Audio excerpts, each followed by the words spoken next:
debate in Islamic epistemology, and I don't want to go into it. But what it does mean, I think, is that from the point of view of a Maturidi perspective, that we cannot dismiss out of hand the experience and the practices of any civilization. Because the fitrah is still there. It may be submerged, perverted, misunderstood, but it cannot be entirely erased because it is part of the human composite. You can't do away with it. You can't have a human being who is wholly ignorant and is wholly evil. Everybody has some inkling of the khilafah. Now, the virtue that we might wish to look at here is the virtue of tafakkur, or fikr, which is one of the pillars of the Quran's epistemology. الذين يذكرون الله قياما وقعودا وعلى جنوبهم ويتفكرون في خلق السماوات والأرض. This is a description of the ulul albab, and no appreciation of the Islamic understanding of education can be complete unless we understand this particular piece of Quranic vocabulary. The lub is, in the Quran's vision, the essence of man, and it's a word that means originally a seed or a core. In other words, that which is at the centre, perhaps invisible to outside observers, but that which is fruitful and can lead to a posterity and can lead to infinity. Its potentiality. And the ulul albab are the people who have this potentiality.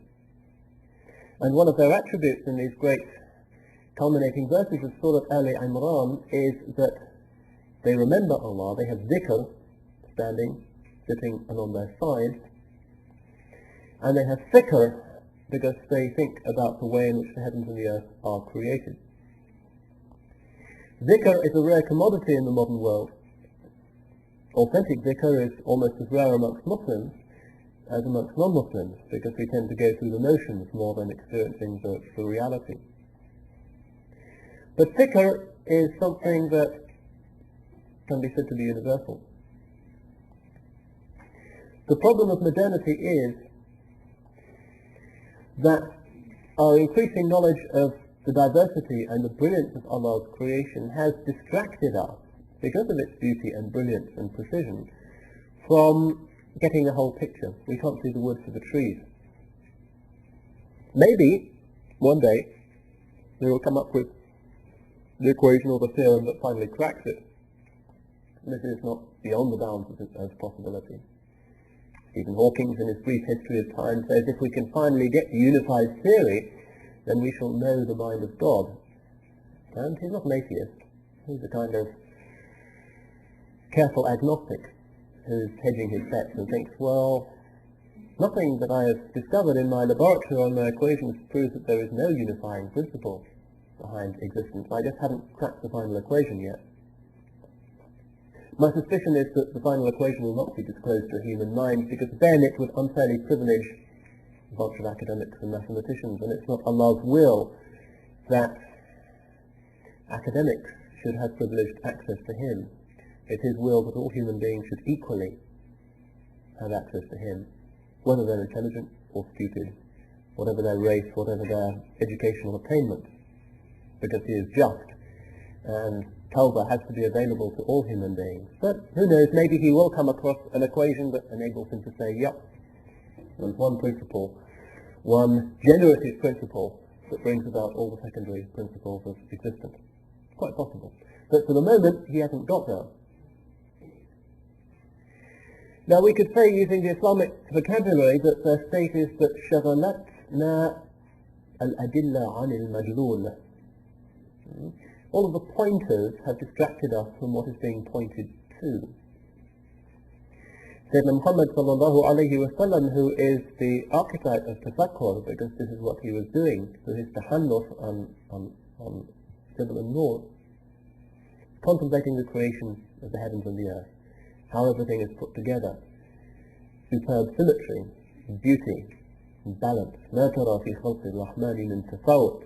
You don't see any inconsistency in the creation of Allah subhanahu wa ta'ala. And the balance of the universe is one of the great marvels that have been uncovered by modern science.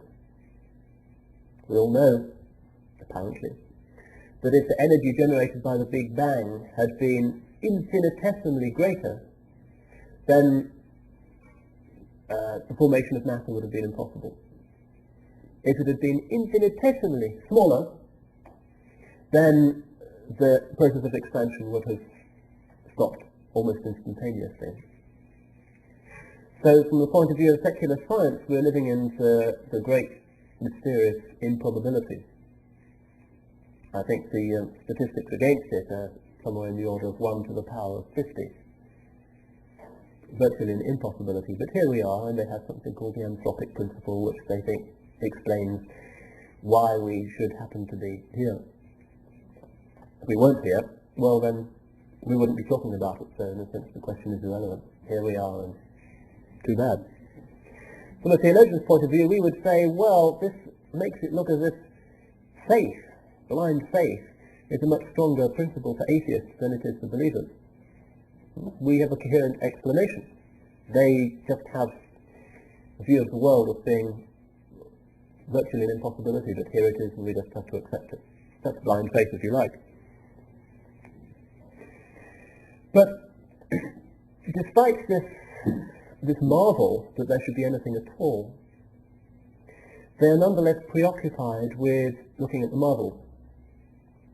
Hubble Space Telescope with its deep field can look further and further away, exploring the mysteries of the first moments of creation in those remote galaxies. But what it can't tell us, what it hasn't been designed for, is why.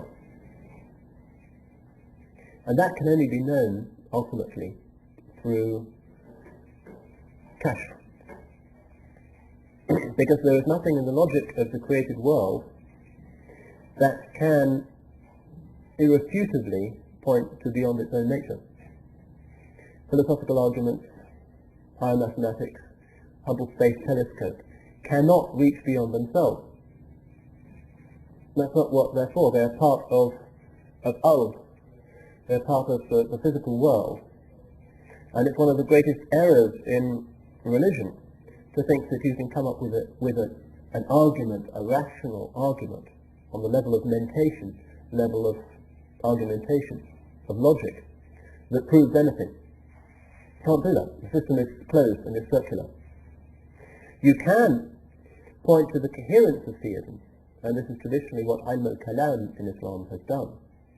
You can show how it is the best possible, best available explanation, but you cannot prove anything definitively, because the physical and human argumentation is in the realm of the physical, it's nazar, cannot reach the metaphysical. Metaphysical reaches the physical, not vice versa, because it's higher. لا تدركه الأبصار وهو يدرك الأبصار. It says in Surah Al-Baqarah that absar, or perceptions, anzar if you like, in the language of the mutakallimin, cannot attain him. How can they? A fallible human brain cannot attain the reality of the mind that created everything the Hubble Space Telescope can see. It's categorically different. But that mind certainly sees what we see and what we know. He is al-Raqib, the watcher. He is al-Shaheed, the witness. So when we talk about Islamic education, we are not talking about a purely fitri derivation of metaphysical knowledge from empirical data. We've always been clear about this. This was Imam al-Ghazali's realization, that the ilm al-kalam, or any discursive knowledge, cannot reach beyond itself. We need revelation. And we need that revelation which is mediated to us through the ulama. Not just the revelation of the zahir and the ahkam, the do's and don'ts of religion, as infallibly preached to us by the founder of a great religious tradition, but also, more subtly, less expressively,